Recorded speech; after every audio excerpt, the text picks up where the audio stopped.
So welcome back to my channel. চলে এসেছি নতুন আরেকটি মিনি ব্লগ নিয়ে। এটি হচ্ছে আমাদের বাড়ির পাশেই ভক্তিনগরে একটি মন্দির আছে রাধা গোবিন্দ, সেইখানে রথ টানা হয়। সেটি অনেক দিন থেকে এখানে হয়। আগে মেলা হতো, এখন ঠিক মেলাটা সেরকমভাবে বসে না, ছোট হয় মেলাটা, কিন্তু হয় সেটি। আমি যখন এই মন্দিরে এসেছি তখন দেখি রথ নিয়ে বের করেনি, সবাই এখানে দাঁড়িয়ে আছে। তাই ভাবলাম যে তাহলে রথটা টেনে তারপরে যাই। আমার কালকে যাওয়ার কথা ছিল আরও এক জায়গায়, সেটি হচ্ছে আমার যে ছেলে তার ফ্রেন্ডের বাড়িতে। তাদের বাড়িতে গৃহপ্রবেশ ছিল, তো সেই জন্য।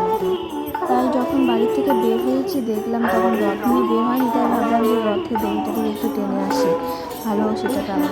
তো যাই, দেখলাম যে সেখানে কীর্তন হচ্ছে, সবাই ঘুরছে, তখনও রথ বের করেনি।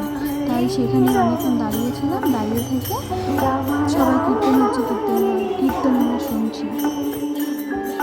তারপরে কীর্তন শেষ হয়ে যাওয়ার পরে রথ নিয়ে বেরিয়ে পড়লো। রাত্রে আমরা আবার তখন 8টা বাজে, তখন রথ নিয়ে যখন সন্ধ্যার পরে আসছি মন্দিরে, তখন আবার গেছিলাম, গিয়ে ঠাকুরকে চিনি কলা দিলাম। তখন খুব ভিড় ছিল, এত ভিড় যে সেটা তোমাদেরকে দেখালে তোমরা বুঝতে পারবে। ভিড়ের জন্য রাস্তায় হাঁটা যাচ্ছিল না। ছোটো মেলা বসছিল, কিন্তু ভালোই তার সেই চিনি কলা দেওয়ার পরে মেলাতে একটু ঘুরলাম, একটু দেখালাম, জাস্ট বেশি আমি তো কোনো জিনিস কিনি, এখানে এক দুটো দোকান আছে সেটাই দেখাচ্ছি। এখানে দামও সেরকম না, মোটামুটি ঠিকই আছে। তারপরে সেগুলো ঘুরে দোকান দেখে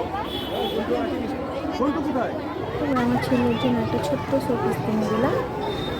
তারপরে বাড়ি চলে গেছি।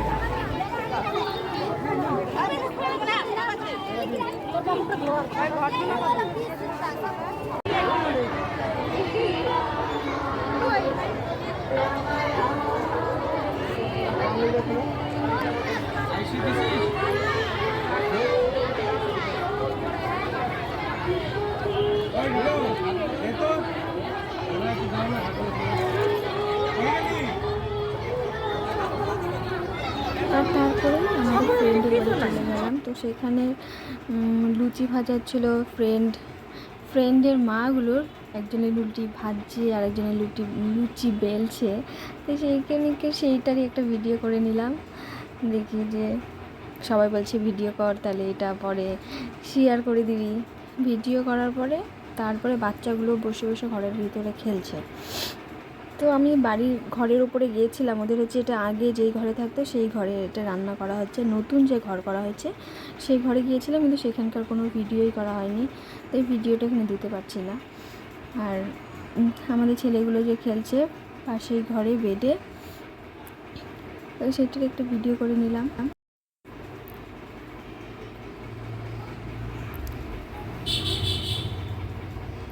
আর ছেলেগুলো যে এত বদমাশি শুরু করে দিয়েছিল সবাই মিলে, কিছুতেই কথা তো শুনছিলই না, চিল্লাচিল্লি শুরু হয়ে যাচ্ছিলো এত 3-4 জন একসাথে। তারপরে কিছুক্ষণ বসে থেকে প্রসাদ মুখে দিয়ে তারপরে কিছুক্ষণ পরে চলে আসছি এখান থেকে।